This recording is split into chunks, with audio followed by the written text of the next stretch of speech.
샬롬. 오늘도 하나님의 말씀으로 하루를 시작하신 여러분들에게 하나님의 은혜와 평강이 충만하게 넘치시기를 간절히 축복합니다. 성막에 관한 가르침은 천지창조의 6일과도 같다고 말씀드렸습니다. 그래서 모두 6장에 걸쳐서 기록되어 있는데, 하나님이 천지창조하실 때 첫 3일은 시간과 공간을 나누는 데 사용하셨다고 말씀드렸고, 나머지 3일은 그 시간과 공간의 주관자를 세워서 채우는 것에 사용하셨다고 우리가 함께 나눴었죠. 마찬가지로 성막도 처음 세 가르침은 공간을 구획하는 데 집중하고 있고, 넷째, 다섯째 가르침은 그 공간에서 직분을 감당할 제사장의 옷과 위임식을 다룹니다. 그리고 마지막 여섯째 가르침에서 하나님께서 진정 무엇으로 성막을 채워야 하는지를 알려주시는 거예요. 오늘 본문을 통해 우리가 첫 번째로 봐야 될 것은 이 땅 위에 살지만 하늘을 향한 자가 되어야 한다라는 것입니다. 하나님께서 분향할 제단을 만들라고 명령하셨습니다. 그 제단은 그 역할에 맞는 외형을 갖추고 있었습니다. 네모 반듯했고 하늘을 향해 뿔이 돋아 있었고 조각목으로 제작되었지만 금으로 덮였습니다. 참 유목민족이었던 이스라엘 백성이 만들기 쉽지 않았을 텐데 그 모양을 그대로 정교하게 만들었죠. 그래서 모양이 네모 반듯했고 땅에 있지만 하늘을 향하고 빛나는 하나님의 영광을 드러내는 상징적인 기구였죠. 이는 하나님께서 우리에게 원하시는 모습과 유사해 보입니다. 이 땅에 우리가 살고 있지만 하나님을 향하고 삶의 모습은 온전해야 되고, 그 모습을 통해서 하나님의 영광을 발산하는 것이 우리의 신자된 의무죠. 이 원래 분향단이라는 것은 이동을 염두에 두고 제작됐습니다. 그래서 하나님은 제단의 고리를 만들고 그 꼬리에 이제 이 채를 만들려고 했는데, 막대기를 만들려고 하셨는데, 이는 이스라엘이 광야에 있기 때문에 계속해서 이동해야 되기 때문에 그렇죠. 그래서 성막이나 그 안에 모든 것을 다 이동식으로 제작하게 하셨습니다. 그래야 이스라엘 민족이 어디로 이동하든지 간에 하나님의 그들 가운데 임재하실 수 있기 때문이죠.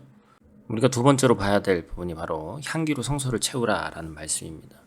그래서 분향단은 어디에 위치하고 있습니까? 바로 지성소와 성소를 구분한 휘장 바로 앞에 두었죠. 즉 사람이 접근할 수 있는 마지막 공간에 분향단이 놓여져 있는 것입니다. 매일 아침 저녁으로 제사장들이 향을 보충해야 됐고, 그래서 성소 안에는 언제나 아름다운 향이 가득했습니다. 등불이 꺼지지 않았고 아름다운 향과 빛이 가득한 공간이 성소였다, 이렇게 얘기하고 있습니다. 하나님의 현현이 멈추거나 사라지지 않는 것처럼 이스라엘 백성의 마음과 정성도 끊임없이 하나님을 향해서 가 있어야 된다는 것을 상징적으로 보여주는 것이죠. 언약궤, 등대, 진설병상 등의 기물들이 성막의 공간을 채우고 있지만 하나님이 그 공간에 채우기 원하시는 것이 바로 하나님의 이 향기였다는 거예요.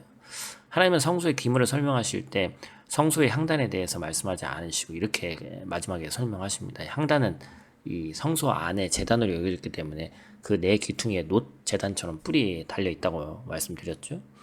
놋 제단의 사이즈가 딱 맞았습니다. 그래서 이 향단을 금 제단이라고도 불렸습니다. 놋 제단에서 아침 저녁으로 제사가 드려지듯이 금 제단에서는 아침 저녁으로 향을 태워서 성소의 향기와 연기를 가득 채워야 되는 거예요. 1년에 한 번씩 속죄제의 피를 이 향단 뿔에 발라서 속죄함으로써 여호와 앞에 지극히 거룩한 상태가 되도록 해야 됐기 때문에 중요한 역할을 했습니다. 언약궤가 놓여있는 지성소는 언약궤가 아니라 하나님의 영광으로 가득 차야 하듯이, 등대와 진설병상이 놓인 성소는 하나님의 임재를 나타내는 향기와 연기로 가득 차야 합니다. 하나님이 진정 원하시는 것은 이스라엘 가운데 임하셔서 그들과 함께 하시는 것이지 어떤 물건 자체, 눈에 보이는 것이 아니라는 것을 우리가 꼭 기억해야 됩니다. 오늘 하루 하나님을 향한 우리의 마음과 또 하나님께서 우리에게 주신 것으로 또 우리 가정과 또 내가 속한 곳을 채울 수 있는 것은 무엇인지를 생각하시고 하나님의 자녀답게 승리하는 삶 사시기를 간절히 축복합니다. 오늘 하루도 어김없이 주어진 말씀 붙잡고 승리하시길 바라고 풍성한 하나님의 은혜가 넘치시는 하루 되시기를 축복합니다. 기도하겠습니다. 전능하신 아버지 하나님, 감사를 드립니다. 하나님을 믿고 따르고 섬기는데 때때로 내가 원하는 방식으로 해나갔음을 이 시간 고백하며 나아갑니다.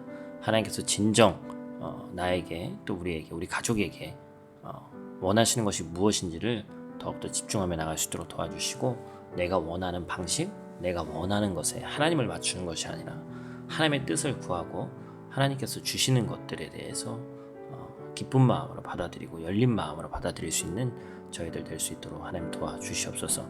하나님의 백성이 하나님을 섬기는 것이 오직 온전함을 통해서만 가능하다는 것을 깨닫고 밤낮으로 우리와 동행하시고 함께 하시기를 원하시는 그 하나님께 구하고, 이전에 내가 가지고 있던 생각과 아집을 버리고 하나님의 마음으로 채울 수 있는 오늘 될 수 있도록 하나님 도와주시옵소서.